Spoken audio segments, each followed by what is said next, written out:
Le professeur mexicain, lui, se charge de faire les leçons, conjugaison, grammaire. Et avec moi, on travaille la pratique. Donc je suis avec eux une fois par semaine. Donc généralement, on essaye d'aborder un thème culturel en relation avec la France ou la francophonie et d'utiliser ce thème pour mettre en pratique les leçons qu'ils ont vues pendant la semaine, pour qu'eux, ils puissent s'exprimer et parler et corriger les prononciations ou ce genre de choses. Oui, vous allez vous en parler entre vous.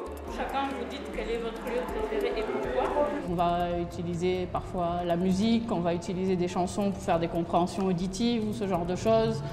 On va voir des vidéos, on peut regarder des extraits de films ou des vidéos, pourquoi pas, d'humoristes ou ce genre de choses pour leur apprendre plus sur la culture française.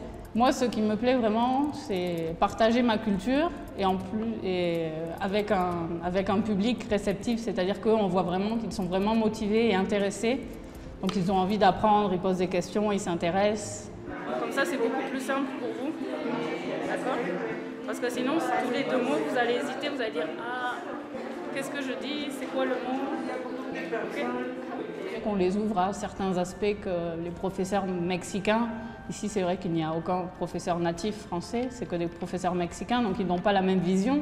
Donc on leur amène une autre vision de la France et notamment la francophonie, parce que c'est vrai que dans l'enseignement, au niveau du manuel, etc., c'est surtout axé sur la France métropolitaine.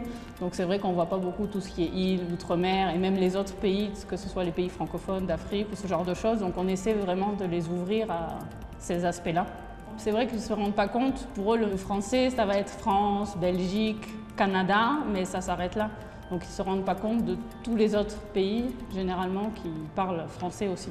C'est vrai qu'ils ont une certaine idée de la France à travers leurs leçons et ça leur permet de voir un peu plus comment ça se passe réellement, comment est réellement la France, comment sont les Français. Des fois, ils m'interpellent dans les couloirs pour me poser des questions ou parler avec moi 5 minutes. Généralement, ils ont énormément de clichés sur la France. Donc, c'est les Français, Paris, la Tour Eiffel, l'amour. Il y en a beaucoup quand je leur ai demandé pourquoi tu as voulu apprendre le français, parce que c'est la langue de l'amour, c'est une langue romantique. Donc, c'est vrai qu'ils ont beaucoup cette image-là au début, mais après quand même on voit qu'au fur et à mesure des classes, ils se rendent compte qu'il n'y a pas que ça et donc ils voient un peu plus large sur la France, la francophonie. Ce qui m'intéresse le plus dans ce travail, c'est de leur faire partager pas la vérité, parce que je ne détiens pas la vérité sur la France, mais une image un peu plus réaliste de ce qu'est la France aujourd'hui.